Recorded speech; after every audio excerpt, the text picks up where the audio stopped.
Hello dear students, welcome again to this new class. In today's class, we are going to study some important sentences which is related to present simple tense. That means आज मैं आपको practice करवाने वाली हूँ present simple के sentences, यानी कि आज आप लोग बहुत अच्छे से समझेंगे कि आखिर प्रेजेंट सिंपल टेंस के अंतर्गत किस तरह के सेंटेंसेस आने वाले हैं. So literally this class is going to be very interesting and very helpful for you. So make sure that you watch this video till in, and if you like this video, so don't forget give a thumbs up of this video, and please try to share this video to your friends and your relatives so that they can understand this concept. Okay, so let's start.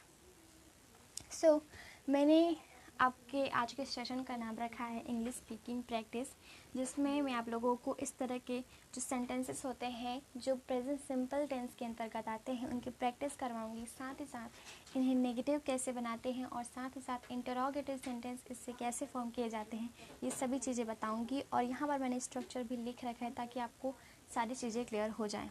तो चलिए शुरू करते हैं. तो हमारा पहला जो sentence है वो है वह खेलता है, ही प्लेज. वह जाता है, ही गोज़. मतलब कुल मिलाकर इस तरह के सेंटेंसेस जो हम करते हैं या फिर जो होता है, यानी कि जो मेरी हैबिट होती है, इस तरह के जो सेंटेंसेस होते हैं वो आपके प्रेजेंट सिंपल के अंतर्गत आते हैं. तो चलिए और आगे बढ़ते हैं. वह पढ़ता है, ही स्टडीज़. वह लिखता है, ही राइट्स. वह खाना खाता है, ही ईट्स फूड. वह चलता है, ही वॉक्स. वह खाना बनाती है. वह जब हम लड़की की बात करते हैं तो वहाँ पर हम यूज़ करते हैं शी.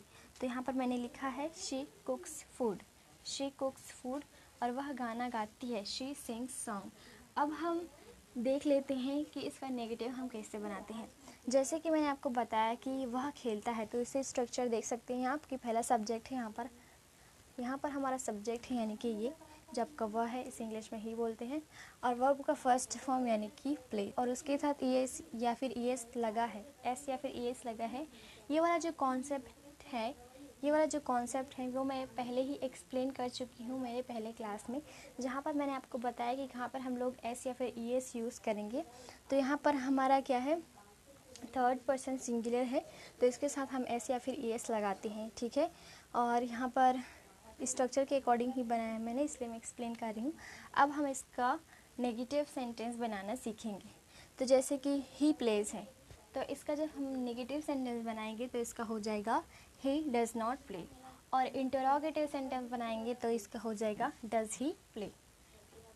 ही प्लेज वह खेलता है, वह नहीं खेलता. ही डज नॉट प्ले क्या वह खेलता है, डज ही प्ले. उसी तरह से वह जाता है, ही गोज़ वह नहीं जाता. ही डज नॉट गो क्या वह जाता है, डज ही गो. तो जब हम नेगेटिव बनाते हैं तब यहाँ पर आपका डज लग जाता है. तो डज लगता है इसलिए यहाँ पर जो एस या फिर ई एस है वो हट जाता है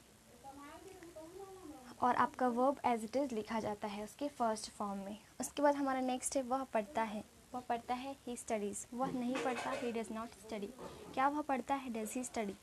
वह लिखता है, ही राइट्स. वह नहीं लिखता है, ही डज़ नॉट राइट क्या वह लिखता है, डज ही राइट. उसी तरह से वह खाना खाता है, ही ईट्स फूड. वह खाना नहीं खाता, he does not eat food क्या वह खाना खाता है, डज ही ईट फूड. इस तरह से.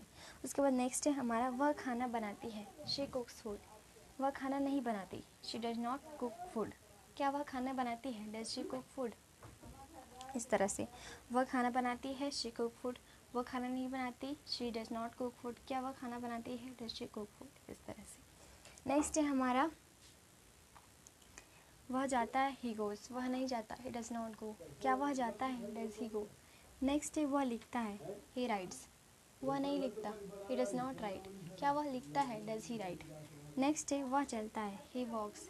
वह नहीं चलता, ही डज नॉट वॉक क्या वह चलता है, डज ही वॉक. नेक्स्ट है वह गाना गाती है, she sings song. She sings song वह गाना नहीं गाती, she does not sing song क्या वह गाना गाती है, डज शी सिंग सॉन्ग. इस तरह से आपको बनाना है. और ये है आपका स्ट्रक्चर, आप देख पा रहे होंगे. तो जैसे कि मैंने आपको बताया कि डू हम तब लगाते हैं जब हम प्लूरल सब्जेक्ट का वहाँ पर होता है, और साथ ही साथ आई और यू के साथ भी आप इसी का यूज़ करते हो. और उसके अलावा यहाँ पर जब हम इंटरोगेटिव सेंटेंस में आते हैं तो आपका जो डू और डस होता है यानी कि ये हेल्पिंग वर्ब होता है, ये सामने में आ जाता है। उसके बाद आपका सब्जेक्ट, फिर वर्ब और उसके बाद ऑब्जेक्ट। तो इस तरह से आपके प्रेजेंट सिंपल टेंस के अंतर्गत सेंटेंसेस आते हैं और इनकी प्रैक्टिस करके आप बहुत अच्छे से समझ सकते हो कि किस तरह के सेंटेंसेस आखिर प्रेजेंट सिंपल टेंस के अंतर्गत आते हैं। और इसे आप जितना ज़्यादा बोलने की प्रैक्टिस करोगे उतना ज़्यादा आप समझोगे कि कैसे सेंटेंस इस टेंस में आते हैं। तो आई होप कि ये कॉन्सेप्ट आपको क्लियर हो गया होगा, और अगर आप समझते हैं कि ये वीडियो आपके लिए हेल्पफुल है, so make sure that you give a thumbs up this video and please share this video to your friends and relatives. And if you haven't subscribed to my channel, so make sure that you do subscribe my channel. And thank you so much for watching this video till end. मैं मिलूंगी आपको next video में. Till then, bye bye.